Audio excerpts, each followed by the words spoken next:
This episode is brought to you by the Financial Times. When it comes to news, it's easy to find out what, who, where, and when. But why is harder. FT journalism goes deeper to help you see the whole story and understand the issues that matter. Why did it happen? Why is it important? Why will it matter?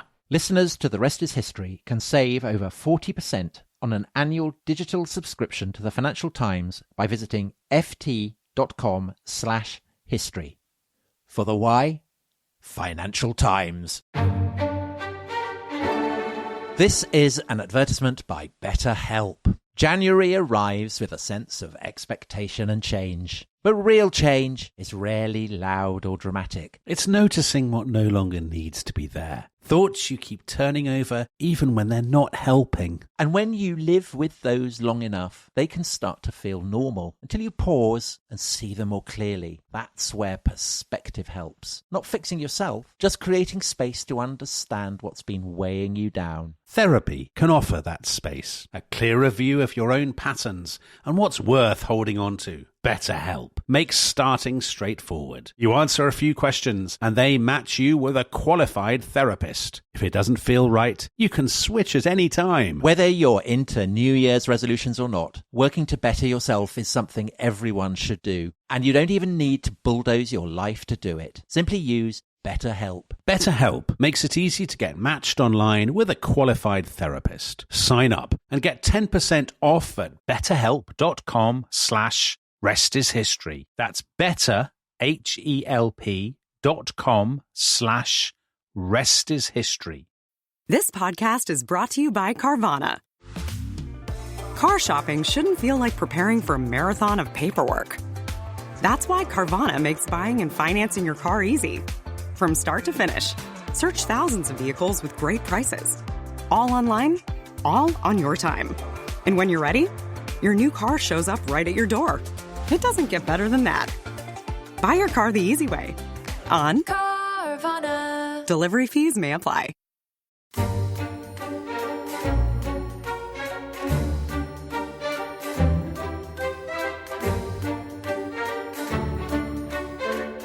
We will make you Khan.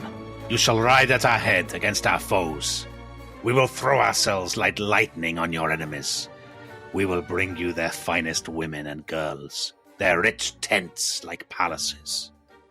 Those were the chieftains of the Mongols speaking What was to... that? Is that a Mongolian accent? Yeah. Have you not been to Mongolia, Tom? I haven't, no. I had no idea that's what they sounded So like. you're not familiar with the Mongolian accent, as I am. I mean, I haven't been to Mongolia, but, you know, I've done it on Duolingo. Okay, very impressive. Yeah. So Ali, as you will recognise, that was a really quite sensitive and very appropriate rendition. Not in any way orientalising. Oh, yeah, I was convinced. Yeah, of the Mongol chieftains speaking to Genghis Khan or Chinggis Khan when he becomes It's when like he becomes we're in Ulaanbaatar. it is when he becomes their paramount leader. So welcome back to our second episode on Genghis Khan. We are, of course, joined again by Ali Ansari. So, Ali, to kick off, a question from Mark Woodhouse. Mm-hmm. What on earth was Genghis Khan trying to achieve? What on earth was Genghis Khan trying to achieve? Yeah. I think basically his destiny was really to. I mean, this is the interesting thing. So, if you consider his title to be Lord of all those who dwelt and felt tents, his ambition really was to bring all the nomads under his control, and then China, which was normally their number one target, was the place you plunder to keep everyone happy and bring the. It's not really a question of immediately of conquest, although. What you do see with Genghis Khan is this desire for ultimately to take over these areas. But the standard nomad warlord modus operandi is, you bring all these tribal groups together, and then you go and plunder the Chinese. I mean, that's basically, that's what you do. And I think, were his ambitions, obviously, in retrospect and with the benefit of hindsight, it was to be ruler of the world. I think at the time, it's basically this notion, if you accept that title, that he would be ruler of all those on the plains, on the steppes, and then obviously China is the place you go and sort of have a bit of fun. So essentially, he's become paramount leader and he needs to keep his men happy. Yes, he needs to keep them happy by providing them with plunder. Mm. So initially, his aim is just to get plunder. But Yes. does he find he's so good at the whole conquering thing that his horizons start to expand? I think there's definitely an element grow? of that. Yeah, there's definitely an element of that where, you sort of feel, goodness, this is actually turning out rather well. And, let's keep going. So, I mean, initially, what he does is he attacks those parts of the Chinese Imperium that are basically closest to the nomadic, the northern Chinese kingdoms. And then he moves to the, if I've got the name right, I think the Qin dynasty in the north, where you have where modern Peking and other places are. And that's his focus. So he's basically declared Genghis Khan in 1206. And, for the next 14 years or so, his focus is on China. I mean, that's what he's up to. So there are two great kingdoms, aren't there? There's the Tanguts, the Western Jijia. Jiji, yeah. Basically, he kind of reduces them to a tributary status. Is that right? Yeah. And then the Qin, who basically he's going after. But as I said, the interesting thing is he has less success initially in reducing the cities because it's quite difficult for them. They're not as competent at dealing with. But the Qin. The Qin emperor. So the Tanguts are being attacked by the Mongols, by Genghis Khan. Yeah. And they send a messenger to the Qin saying, please, would you come and help us? Yeah. And they reply, it works to our benefit when our enemies attack each other. How does it endanger us? Yeah, exactly. Which, as a kind of geopolitical judgment, is not the best. Well, this is the thing. Of course, in previous times, it would have worked. I mean, the idea is, we'll support whichever, we'll create dissension. What they miscalculate, of course, in this case, is that Genghis Khan is of a different caliber of leader. So, yes, that's a miscalculation, I think, on their part on this occasion. But the question then is, so as Tom said, he needs to deliver plunder and loot for his men. Basically, it's a way of keeping them together. It's a way of keeping his own popularity. But do you think there's at this stage there's anything? You said it was 14 years. Is there any moment where he has thought, what, actually, I could go further and I could become an empire builder rather than just an empire looter? Or do you think he was always... I think he does. No, I think he does. I think as he finds success in northern China, I mean, I think he does become, his idea of being an empire builder is certainly there. Now, one of the things, one of the debates that you have, and it's in the secret history and it's in the Persian histories, is this idea of Genghis Khan as a lawgiver. This idea of the great Yasa of Genghis Khan. Of course, there's huge debate among historians about whether this existed. I mean, nobody knows whether Genghis Khan had a Yasa, but it's this idea that certainly in retrospect, they apply this to him. He's a great lawgiver, and it's part of the way in which his image has slightly been softened.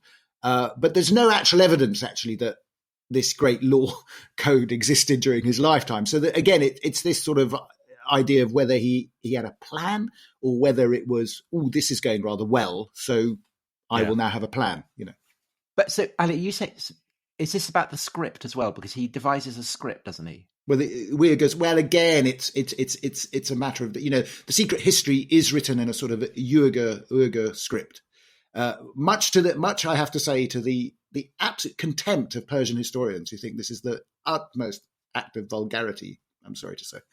But I mean, this script, it derives ultimately via the Uyghurs, from the Sogdians, from Aramaic, so ultimately back to Hebrew. Yeah. I mean, it's kind of an amazing thought that this script in Mongolia comes all the way from, has this incredibly kind of lengthy genealogy. But are you saying that the stories that Genghis Khan, recognizing that he needs lords and that lords will require a script, that this is not true? This is not actually true. It's a matter of some content. I mean, people say there's no evidence of it actually existing at the time. I mean, this is the problem. It's part of the, I suppose, the rehabilitation is the wrong term. But you're trying to you're almost trying to turn Genghis Khan into some sort of enlightened despot. Yeah, he's a lawgiver. So I reviewed this book called Fake History last year, right? In which they referred to him throughout as a Khan. And, oh dear! And in that, it basically said that Genghis, we'd all got completely the wrong idea about Khan because he was very enlightened. He was a liberal. Actually, I used the words. I said it was very inclusive and diverse and all this kind of thing. So basically, made him sound like, I don't know, Sir Ed Davey, the leader of the Liberal Democrats. I mean, a lot of these, we've had these discussions before, a lot of this is sort of transplanting our modern notions of what it means to be a political leader back into them, And who is doing that? Who's doing this? Is it the Chinese? Is it the Mongolians? Is it I think the Mongolian, Western academics? Ever since the Mongolian, ever since, that was quite interesting. I mean, when I studied this back at university, of course, it was. I hesitate to say this now, reveal all sorts of, but before the fall of the Iron Curtain. So, it was before Mongolia really sort of came out into the light. And of course, then, what the Mongolians did is they wanted to sort of like emphasize just what a wonderful character Genghis Khan was. He's the father of the nation, you see. Mm-hmm. So, you get this sort of reinvention of him really. And a lot of protests, obviously, from people saying, how dare you, criticize him for being, somewhat more brutal, or perhaps, he was actually a very, very sort of decent chap. Well, I mean, the problem with that is it's completely ahistorical. That's just not how he would have basically seen it. I don't think he clearly was a much more sophisticated political operator than many of his rivals. Otherwise, he wouldn't have succeeded the way he did. But I don't think he had any qualms about. He'd boil you if you had to. Well, or massacring. Well, we know this, don't we? Because I think that this is authentic. That he's reduced the Tanguts to submission. Yeah. And he does end up taking Beijing after kind of a lengthy process. And ambassadors come from the Persian world. Yeah. And they visit what had been Beijing. And they say that the soil is greasy with human fat. That's right. And that some of their train fall sick because there are so many rotting bodies. And that sense of great piles of the dead littering what had originally been a city.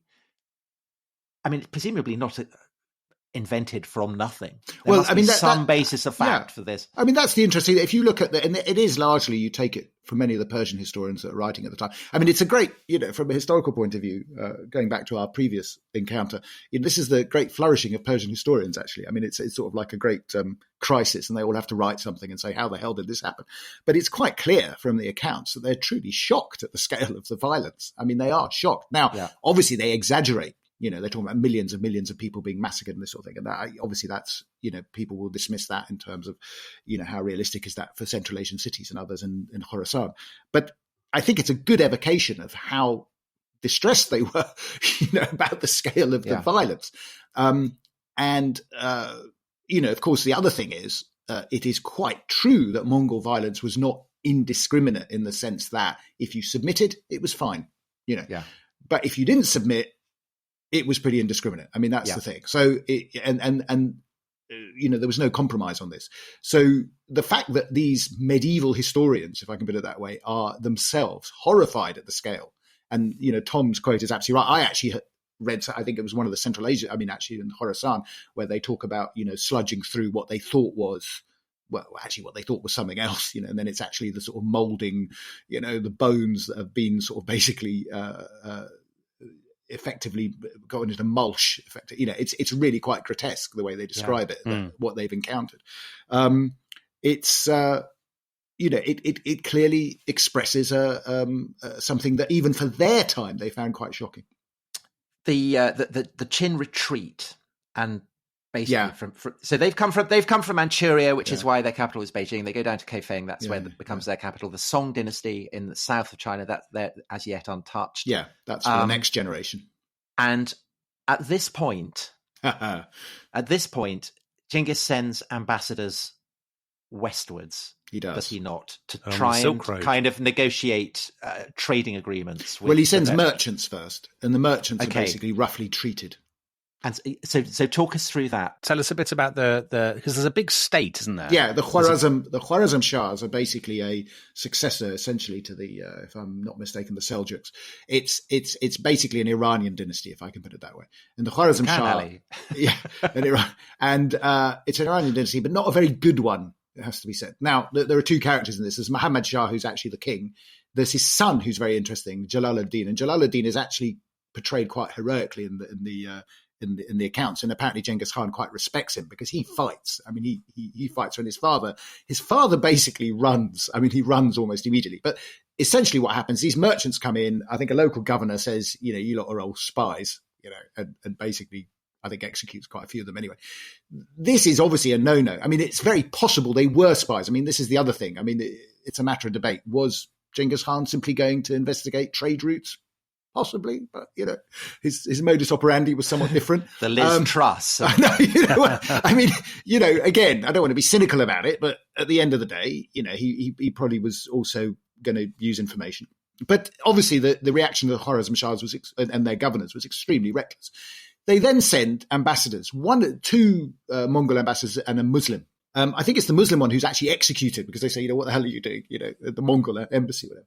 And they're sent back again. And this is where you get the concept of the storm from the east, by the way, because what Genghis Khan then does around 1219, I think it is, he then organizes the largest army he'd ever had actually under his control. It's about 100,000. So 2 months, 100,000.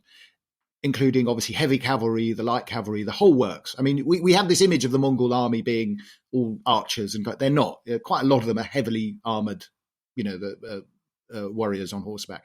So and they're bringing all the siege engines too that they've got. Now they're bringing stuff in, yeah. And they'll pick up more. Are presumably not all Mongols. No, not at all. No, I mean, it's obviously picked up all sorts of other, all the basic tribal confederacy, the imperial expansion brings in. So I think actually Mongols proper are probably a minority. So Chinese, presumably? Not so much. I'm not sure about China. There would be some siege. Well, he has a Chinese advisor, doesn't he? He does. He has the famous Chinese advisor who... He does have... I mean, they do have siege, I can't remember what his name is. Longbeard, I think he's called. They all have these great names, actually. So this invasion of Central Asia and then Khorasan is probably the most devastating. I mean, it does an enormous amount of damage. And it is in effect, a punitive raid on a grand scale. I mean, it's...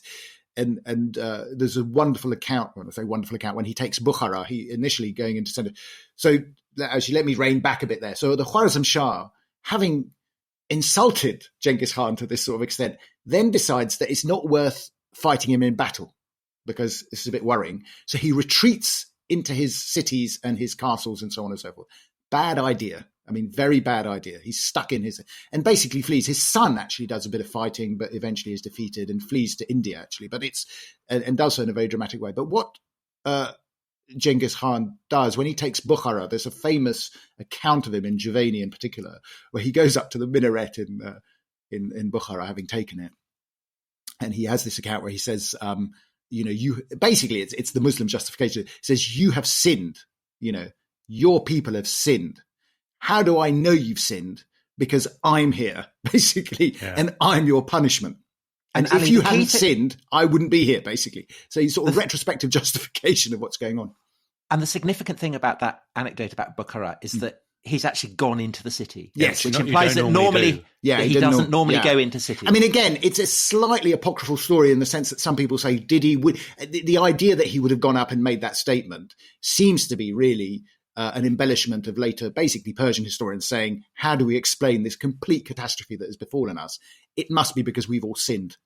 Well, another thing that I want to ask about is if it's apocryphal. So it is said that when he takes some of these places, Otrar, for example, he kills all the civilians, or a lot of them. The rest of them are sold into slavery. People are executed by having melted silver poured into their ears and eyes and things like that. So are these stories exaggerated, or do you think there's some truth in them? Well, I think some of them are I mean, some of them are embellished to make them sound more dramatic, but some of them are. So the two cities I think that really suffer very badly, are actually, it's Khorasan that basically gets the brunt of this. And what Genghis Khan does, he sends his son, I think his younger son Tului, to deal with Khorasan. And arguably the children of the conqueror are even less, he didn't have a troubled upbringing really, so he's less compassionate. Marv is one of the cities which I understand, I mean, again, it depends how big you think these cities were in sort of 1220 or 1221. But assuming, for instance, that a lot of people from the hinterland would have gone into the city for protection, you can imagine that the population of these cities had been sort of basically ballooned up. Marv was basically flattened. I mean, that in one of the interesting, I mean, even archaeologists today going there, they realize that Marv never recovers. I mean, it never recovers from it. They not only do they flatten it, they execute everyone. And normally what they do, and this is also quite, again, the shocking thing in a sense, is after the defeat of the city, there, and Nishapur was the other one, they basically allocate to every Mongol warrior gets 400 people to execute. I mean, that's basically what they do. So like sheep? Yeah. They bring them out and they say, right, you're all going to get 400. They keep, I think in one case they kept, 400 artisans that they were going to keep for various, and actors obviously, and other things for their enjoyment and benefit. But everyone else is basically obliterated. And is that true? Is that true? Yeah, I mean, the evidence is, the archaeological evidence also tends to. So are we talking millions? Because that's what people talk about. Well, people talk millions are killed. I don't think you can realistically say that, a million people are killed in a single city. I mean, I don't know about China. The population of China is obviously vaster than what you're going to find here. These are very big cities, though, aren't they? I mean, this is the thing. So a lot of our listeners, sort of Anglo-American listeners, will be like, well, this is the back of beyond. But no, these are big cities for the former. These are what are now the former Soviet republics of Central Asia, so Turkmenistan, Uzbekistan, and so on. And they are incredibly sophisticated, rich, successful places. I mean, I would certainly put the population at several 100,000. I mean, in some of these cases. So particularly if you think of the hinterland and all the people rushing into the city. So if you're saying that they kill everybody apart from 400 artisans, I mean, they're literally killing, I don't know, 400,000 people? It seems to me. I mean, again, let's say certainly, and I mean, we're only talking about two cities here, by the way, because most of the other cities then submit once they realise that. Yeah. So Ali, and also, Ali, the other famous thing is the pyramids of skulls. Yeah. Well, they say that they separate the female and the male skulls, and they build them up. And the children. To be honest, the pyramid of skulls is more something attributed to Tamerlane. Yeah, and that's when Tamerlane, if for a separate podcast, Tamerlane was basically trying to emulate Genghis Khan. Yeah. So he was Oasis to Genghis's Beatles. So he was trying to go one better. I mean, one of our listeners, Gavin Griffith, said if he killed as many people as the history books say, where are all the skeletons? And I think some historians have said this, haven't they? They expect more mass graves. They would expect some sort of archaeological evidence of a slaughter on this scale. And that it may have been embellished, but I mean, it's in everyone's interest to embellish it in a way. It's in opposing chroniclers' sort of interests. Millions is the millions, when people talk, I mean, I've heard some figures of 40 million or something. I mean, I think that's excessive. I think it's entirely, possible during the duration, certainly, of the Mongol Empire that, 4 to 5 million people would have been slaughtered in various campaigns. I mean, it's not impossible. If you're talking about these cities, let's say for a conservative estimate for Marv, would be 200,000, 250,000. Nishapur was a major city at the time. It has never recovered. I mean, it's never recovered. And of course, people say, well, where are the massacres? I mean, I'm not saying there's been a huge amount of archaeological work done on Nishapur or Marv. There's been more, but not enough really to see what's going on. And obviously, but Nishapur, the story with Nishapur is that I think Genghis Khan's son-in-law is accidentally killed. Someone on the battlements fires an arrow and the son-in-law of Genghis Khan is killed. And therefore they say to his widow, what is your retribution? She says, I want the place, everyone dead. And it's not just everyone, it's dogs, cats, everything is slaughtered. And the Romans did.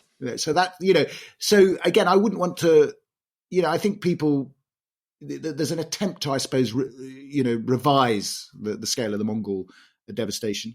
I wouldn't. I mean, I think certainly even people at the time were shocked. But figures of 1 or 2 million are obviously an exaggeration. I don't think these cities were 1 or 2 million. I mean, that's too much. Okay, let's take a quick break there, and we will see you back after the ads. This episode is brought to you by the Financial Times. I think we both agree, Dominic, that in the clamour of countless voices competing to break the news and telling you the what, the who, and the where on these stories, there's often something missing, isn't there? There is, Tom, because I think to get a true understanding of any story, you really need to know why. Take FT journalism. It goes deeper, providing the insight, analysis, and perspective to help you see the whole story and truly understand the issues that matter. Why did it happen? Why is it important? And why will it matter? I've got a brilliant example. So they had an article recently, a fascinating article about why populism became popular. And this Financial Times article absolutely delved into that. It was so interesting. And does it nail it? Yeah, it nailed it. Absolutely nailed it. And it really made me look at populism in a new light. Well, if you're interested in the why, we have good news. Yes, listeners to The Rest is History can save more than 40% on an annual digital subscription to the Financial Times by visiting ft.com/history. For the why, Financial Times. This episode is brought to you by Rocket Money. Tom, we often talk about how to organise our finances. I'm very conscious that I'm paying for a lot of mad subscriptions. And there's one thing that we've talked about often on this show. It's the thing that we probably hate more than any other, and it's a hidden fee. I would love to get my finances under control. There are all these things piling up on our bank statements, and I think I need to fix this problem. I need to sort this out and to stop this. I mean, my finances are so chaotic that I need this app. So I'll tell you what it is. It's called Rocket Money. It's a personal finance app that helps find and cancel your unwanted subscriptions. It monitors your spending, and it helps to lower your bills so that you can grow your savings. With Rocket Money, you can track all of your subscriptions, and you can easily cancel within the app with just a few taps, saving you time, avoiding charges. And you can also set budgets and goals and get personalized insights and regular reports to track how you're doing. They will even send you real-time alerts for large transactions, upcoming bills, refunds, and even low balances. So let Rocket Money help you reach your financial goals faster. Join at rocketmoney.com/ishistory. That's rocketmoney.com/ishistory. rocketmoney.com/ishistory. Whether you bond over streaming binge-worthy videos, watching sports recaps, video gaming, or by unplugging altogether, the 2026 Lincoln Nautilus Hybrid helps keep you connected throughout your journey. Learn more at Lincoln.com. Available connectivity features and functionality vary by model. Package pricing, trials, and term lengths vary by model. Video streaming and games are only available while parked.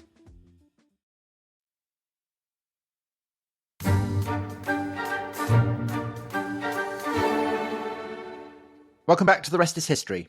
So, Ali, I mean, the whole thing is that when insults are done, then retribution is swift. So at Merv, isn't it right that they actually capture some of the Mongols and parade them through the streets? Yeah. No, it's terribly bad. Yeah. And so the lesson, which then starts to kind of starts to ripple southwards to the Islamic Empire, to the Abbasid Empire, and westwards towards Rus and then ultimately Latin Europe, is that you surrender, or everything. Well, that's what the city of Herat does. So the city of Herat hears what happens to Nishapur and immediately submits, and it's fine. But the other thing that they have, and this goes to Tom's point, of course, is that there's a sort of they sort of think it's a wave of tribal marauders. They come in, they wreaked havoc, and they'll bugger off. And once we bugger off, we can sort of get back to normal. What on occasion happens, and again, it's in the historical record, is that what they do is they send parties back just to check that they got everyone. Yeah, I mean, this is, and there are some horrendous cases of, people coming out of their sort of caves and stuff, say, oh, it's all right now, where they can sod off. And then suddenly a party of, Mongol reconnaissance force comes out and say, and basically, finish off what's left. But it's interesting, at this early stage, it is a massive punitive raid, but it's so destructive, actually, that nothing really replaces it. So that when ultimately successors of Genghis Khan come in to establish government, they basically able to move in a lot more easily. There's nothing that really replaces the dynasty that was defeated. And at this stage, I know we said we wouldn't talk about him, but let's bring back the parallel with Alexander. Okay. So Alexander keeps going and going and going, and he's obviously addicted to some extent to the thrill of conquest and the expectation of capturing cities and all that. Why does Genghis Khan keep going? Why doesn't, there's no, at no point does he think, okay, this is my empire now, running it is going to be really interesting, building waterworks and organizing tariffs and taxes. Obviously he doesn't think that, and he just keeps going. Do you think there was ever a possibility that he might have stopped? Well, the interesting thing here, and is that he doesn't. He's actually quite keen to get back to China. That's what he really wants to target. But one of the things that happens here, which is for me one of the most astonishing bits of military history that you'll ever see, is that he has this lieutenant being the wrong word really, but anyway, his deputy, let's say, called Sobodai, one of my favorite names ever, I have to say. Sobodai is one of his sort of chief lieutenants who he sends off, who he basically says, let me do a reconnaissance in force and see what the hell is out there further west. Yeah. And he lets him go. They take 30,000 warriors. They go. Basically, the argument is to find out where this Khwarazm Shah is hiding. So they go through the Caspian and whatever. But he then takes essentially, and interestingly enough, we were talking about this earlier, Gibbon is the one who basically says it's one of the most extraordinary bits of military achievement in history. Sobodai takes 30,000 men, goes careering around the southern Caspian, up through the Caucasus, basically beats everything that he sees, straight up into Kiev and Rus, defeats them there, although it's not entirely, it's not entirely one side. He does ultimately end up defeating them, but he does it through guile, because with 30,000 men, you're not going to do a huge amount. But basically he does this entire tour after 3 years, and then joins the main Mongol force returning back to Mongolia and China almost on cue. I mean, it's an extraordinary reconnaissance and force. And if I may say so, it's probably the Mongols are the only peoples to have successfully invaded Russia in winter. And they do that because they use the rivers, the frozen rivers, as roads. And Ali, is that when they capture the various princes of Muscovy and Kiev? At this time they haven't. I mean, they don't even go to Kiev. That's later. That's under Ogedai. And so at this stage, it's under Ogedai when they have the feast and they crush them to death. And Sobadai does that too. I mean, so this is basically his. Let's see what's out here. Because that story that they listeners to the 10 worst parties in history may remember that the Abbasids treated the Umayyads like this, and just like Genghis Khan treated Jamukha, that you're not allowed to spill the blood of someone of royal blood. So they capture these princes, lay them out as a foundation, and then build a huge, great structure and have a feast on top of them, and they kind of get crushed to death. So fun times. Mstislav III of Kiev. That's how he meets his end, isn't it? He's crushed under the dining table. But they've got to Samara in Russia. They've got to Crimea on this expedition. I mean, for a sort of scouting expedition, it's extraordinary. It is extraordinary. I mean, it's for me, it's astonishing. They capture the Genoese trading post, don't they? Yeah, I think they get in there. But, I mean, obviously, it's a reconnaissance. He doesn't stay. But the point is that for me, what's remarkable about it, I mean, let's think about it. We're talking about the 1220s. He's still able somehow to do this and to rejoin the main Mongol force almost on cue. I mean, this is what's remarkable about it. It's not that he gets lost or anything. He goes back, joins the Mongol army, and then they go back, obviously, to finish off to do what they're going to do in China. And that's when, obviously, some of the significant conquests are taking place. But Sopadai is an extraordinary figure. And, of course, later on under Ogedai is the leader of the assault on Europe. Right. Well, we'll do that in a later episode, perhaps. But as you said, they go back to China. Basically, Genghis's focus is on China, but particularly on the poor old Tanguts. Well, what have they done? Have they had a rebellion, the Tanguts? They've had a rebellion, and it's such a stupid thing to do. So John Mann, who wrote a very good book on Genghis Khan, said of the way that Genghis Khan treated the Tanguts. So basically, he sweeps in. I mean, he annihilates them all. The emperor goes to beg for forgiveness. He gets killed. Everybody gets killed. And he says that there is a case to be made that this was the first ever recorded example of attempted genocide. It was certainly very successful ethnocide. Ali, I don't know what you make of that. I mean, there are certainly cases, and there have been arguments that there have been a number of peoples who they sought to, effectively eliminate. I'm not as keen as applying some of these modern terms anyway to this period, but. On the other hand, I'm also not going to soften, I think, what was going on. I mean, this was, because the Tanguts do vanish, don't they? Yeah, there's whole places that do essentially vanish. And, one of the arguments about the cities and their attitude to cities is as nomads, they had no particular sentimentality about cities and actually thought them, as I said, as dens of iniquity. So, in that they were sort of cleaning up. And similarly in terms of people who might have betrayed them or whatever. By this stage, of course, Tom, I mean, the view of themselves as destined to rule the world would have been fairly well established. So anyone rebelling, Well, that raises a really interesting question, Ali, because if we just sort of step back and think about the map, they've taken most of China or lots of China. They've got a dominion that goes all the way, through Afghanistan, through Central Asia. They've been to Crimea, they've been to Kiev, they've been up into Russia on the Volga. But is that an empire? I mean, are there any governing structures? Are there any systems of tribute and taxation? Are there the communications links and all that we would regard as marking an empire, or have they just been and gone? Well, Dominic, actually, that very question has been asked by Eric the Red Wang. What a wise person he is! A great name. And he says Genghis Khan rapidly conquered a huge swathe of Eurasia. Can we properly call his holdings an empire?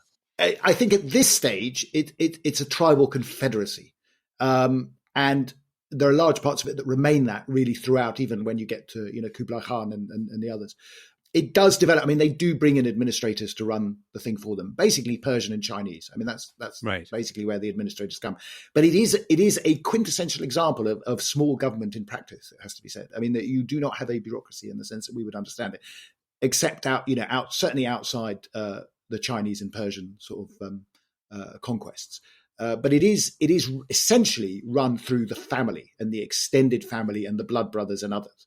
And that's how it's run, and particularly, your favorite, Dom, the Golden Horde, and obviously the Jagatai. Yeah, if I have a horde, I'd have a Golden Horde. It's basically, those are tribal confederacies of the very. So, but it is. I think you can describe it as an empire. So, in other words, think at this stage, it's in the process of formation, I think, is the way to look at it. But if you're living in the empire, so in other words, when I go to any website or open any book about Genghis Khan, there was always a map. Yeah. This is the Mongol Empire at the time of his death in 1227. Yeah. And it's sort of all shaded. Yeah. Is that an accurate, that you think that's a fairly accurate reflection? So the people living in a given town in that place sort of said that the overlords now, I mean, they may never have seen them, but they will know the overlords now are these fellows from Mongolia. Well, it depends on, what the Mongols did, obviously, is so at the death of Genghis Khan in 1227, it's basically the area we're talking about is still essentially the Eurasian steppe. Right. So that's the key thing, isn't it? I mean, so they're not actually into Persia proper. They're not into southern China.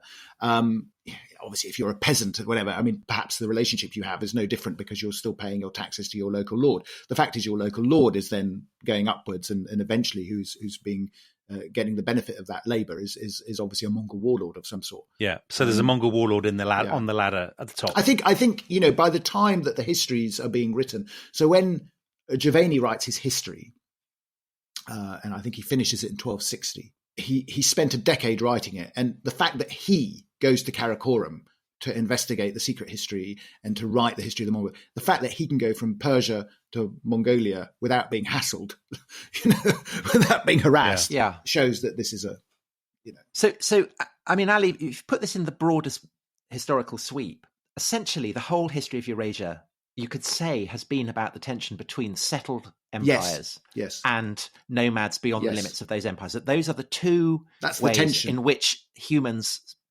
since the Iron Age, have been able to live, since the domestication of the horse, so that people in the steppes can go vast distances. And when Genghis Khan dies, he's conquered northern China. That's right. But southern China, Song China, remains proof against him. India remains proof. Persia, the Abbasid Empire, and Latin Europe, and the Ottoman and the Orthodox world. Yeah.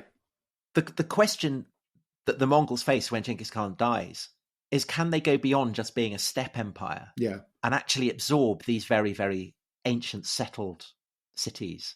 And that, of course, is a question that we'll leave for another episode, but not to give too much away. Yeah, they do. And what it is, what it is actually is a testament to Genghis Khan's charisma. I mean, it's because, what Dominic was saying earlier, are there sort of imperial structures of government? There aren't really, there isn't. I mean, there's a sort of a network. But what it is a testament to the charisma of this individual that his successors, his sons and others will pursue it. Particularly in Iran or Persia, the shattering of the Khwarezm Shahs. Yes, it doesn't mean that that the Mongols are in control of it, but it's a vacuum. It's a political vacuum in a sense for several decades until the Mongols then do come and take over in a more systematic way. But you're right. I mean, I think for me, it's the Mongol Empire is an extraordinary case study. I mean, obviously viewed from afar, a case study that shows the power, the extraordinary power of nomadic peoples, well organized, with a charismatic leader, politically able, obviously, but with a charismatic leader, and how they can sort of basically express that power. It's a real sort of rebuttal, in a sense, to our standard notions of civilization, if I may put it that way, and urban centers and this sort of thing. It's the largest contiguous land empire in history. I mean, it's almost beyond comprehension in some ways. It doesn't last very long. I mean, the fact that it doesn't last very long ultimately is a sign that its institutional basis is obviously is much weaker. Let's go back to Genghis Khan, just finish him off. Sure. So there are different versions of his death. I'm just trying to work out how old he was. So he is quite old, isn't he? He's about, his late 60s, probably. I thought he was 70s or so. I don't know. Yeah, early 70s. Yeah. Some people say he falls off his horse while hunting. Yeah. Some people say he's been hit by an arrow, an affected wound. And there's even a story that he's been stabbed by one of his wives or concubines or something, a princess that he's tries captured. to castrate him. Yes. Is one of the stories. Great favourite of yours, of course, Tom. Yeah. Turns him into a eunuch. So Ali, I mean, basically, we just don't know. Is that we don't know. We don't know. We know. I mean, the argument's obviously about his. I mean, this is one of the great, for the Indiana Joneses of the world. Is to try and find where the hell his tomb is, where his burial site is. He wants no sign. I mean, basically, his request is, I don't want to. Nobody should know where I am. And of course, and I think it's in I don't know which film it's in. I think it's in the Omar Sharif film, actually, rather than the John Wayne film. The scene of the sort of the funeral cortege going, and anything that crosses the path of the funeral cortege is slaughtered. So that they won't beast, give away the animal, location. animal, human, whatever, so that nobody can bear witness to where. But that can't be true. Well, I mean, the truth, the only thing is, it is true, is we don't know where he's buried. It'd be demented to have people chasing after a stoat or something to try and kill it. Because I mean, you'd sort of think. I mean, this is the thing with archaeology, that with aerial, sort of the area, you might sort of see where the land has been disturbed or whatever. But it is interesting that there's just absolutely, we don't really know. I mean, I was reading about this. I don't know whether this is true, that there's a kind of holy mountain, really, that's very associated with Genghis Khan's life and death, and it is widely thought that he was buried on the sunny slope of this mountain, and that expeditions keep not digging there. Oh, right. And the implication is that quite a lot of these expeditions that are kind of sent by Chinese or Japanese companies are actually prospecting. They're looking for minerals or whatever, and that there's a kind of agreement with the Mongolian authorities that they won't desecrate the likeliest place where he's lying, because of course Genghis Khan now in Mongolia is, I mean, he's almost, dare I say, a sacral figure. Yes, absolutely. I mean, he's the father of the nation.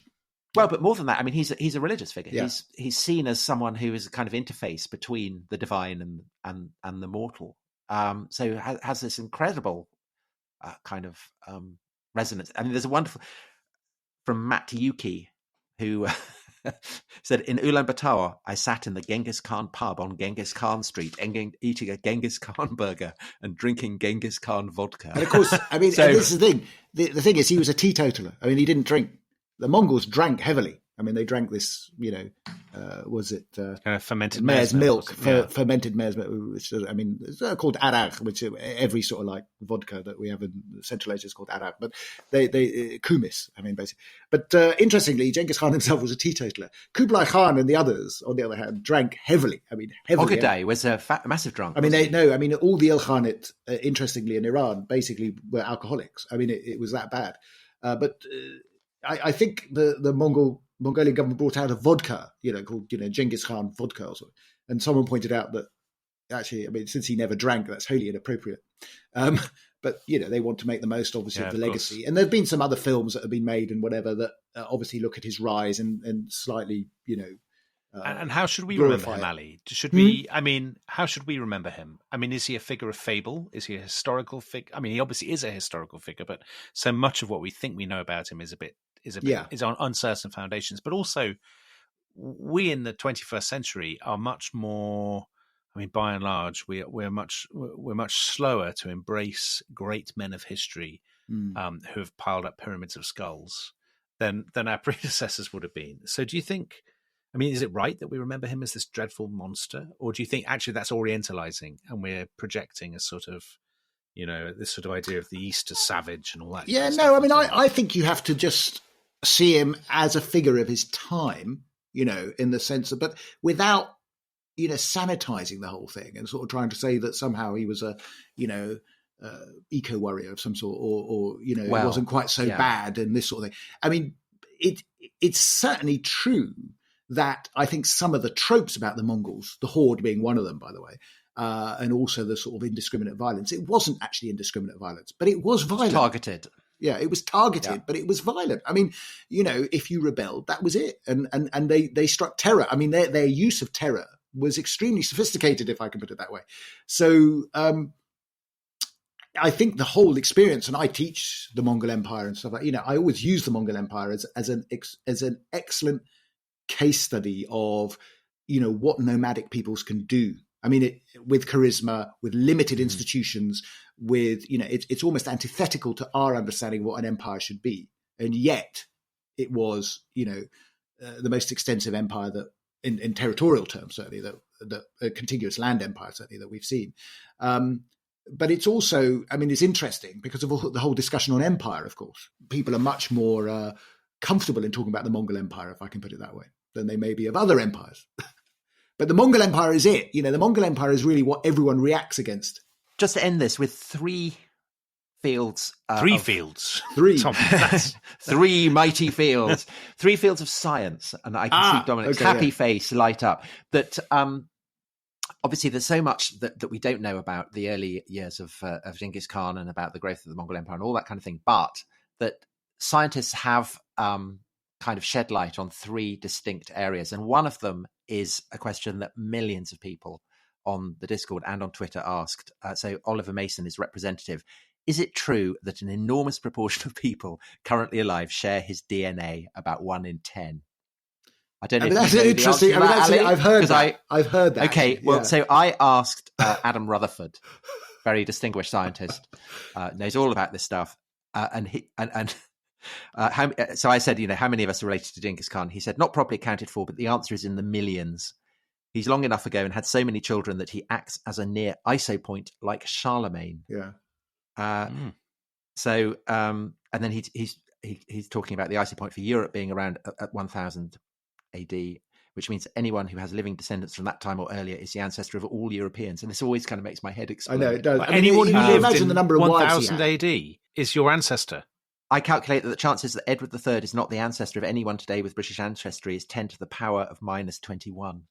So basically, yes, everyone in Eurasia is descended from Genghis Khan, as I understand it. But that doesn't mean anything. It just means that we're descended from everybody who lived then. Dominic.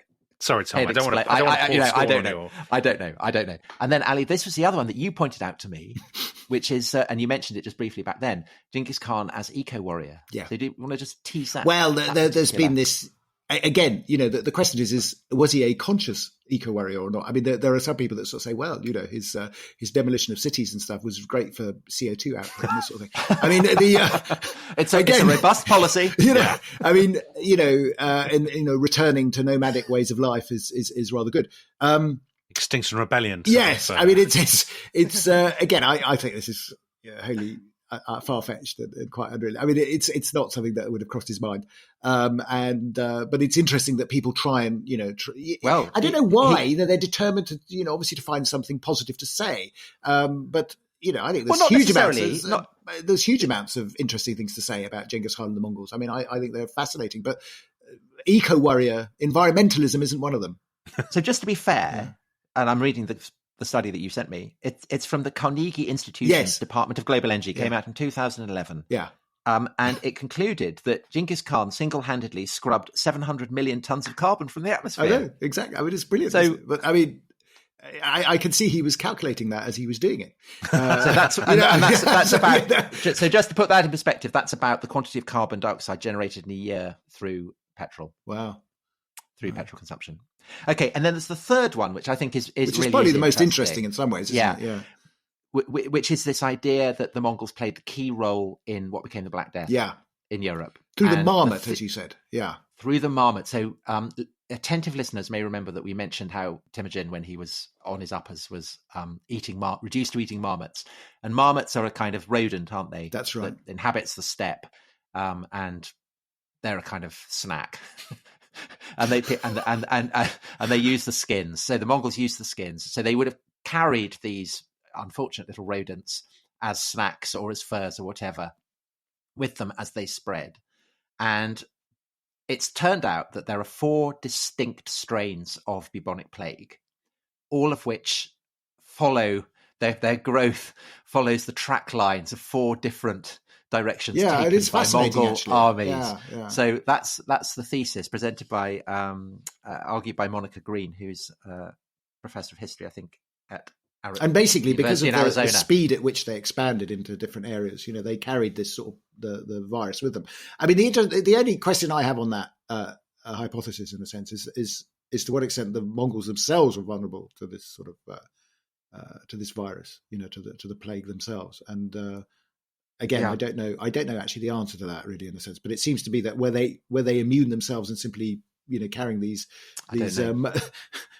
that seems implausible to me. Marmot skins, with them across the world. I mean, it is a kind of interesting answer to the puzzle of why the bubonic plague seems not to have affected India. The Mongols never attacked India. So, I mean, it's a great thesis and suggests that perhaps there are, it opens up a whole avenue. I mean, inquiry. the main eco sort of argument really is has gained traction is this idea that, what was it that encouraged the Mongols to go out, to basically expand? And one of those, as we discussed, is obviously Genghis Khan's, his political motivations. But the other was that basically there was a sort of a warming of the climate, which allowed for the Mongols to breed much more horses, or to sustain many more horses on the plain, on the steppes. But that what that meant also was they needed to basically expand outwards. They had a lot more capacity for warfare in that sense, because they had, each Mongol warrior goes. The argument was they had 5 horses. So they travelled with 5 horses. So when some of the figures for Mongol hordes are so vast, and some people say that reflects the fact that they're counting every horse, So if you think that Genghis Khan invaded Khorasan with 100,000 men, I mean, you're talking about then 500,000. I mean, it's huge actually when you think about it in terms of logistics. Right, we should return, shouldn't we, to the issue of the later Mongols and the creation of the Mongol Empire, the empire broadly, proper. And the attack on Europe. I mean, because that is an absolutely fascinating subject, and it's the great.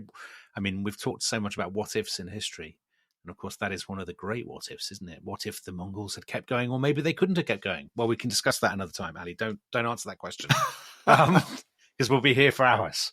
And Tom will just try to drag science back into it in some way, and I'll fall asleep again. Right. Oh, come on, Dominic. That's really interesting. Yeah, fascinating. Into the Black Death. It doesn't get more interesting than that. You know I love a scientific chat, Tom. I do. Right.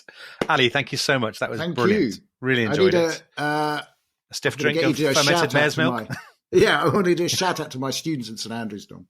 Oh, well, we're always happy. Listening. I'm a former St Andrews student myself, Ali. So we're always happy to have St Andrews students listening. They join the students of King Edward's Birmingham, J.R.R. Tolkien's alma mater. If you have a school that you would like to have mentioned on The Rest is History, our fees are very moderate. And please, tweet our producers, and they will be happy to discuss the bank transfer details. So on that bombshell, we say thank you to Ali, and we'll see you all next time. Goodbye. Cheers. Take care. Bye-bye.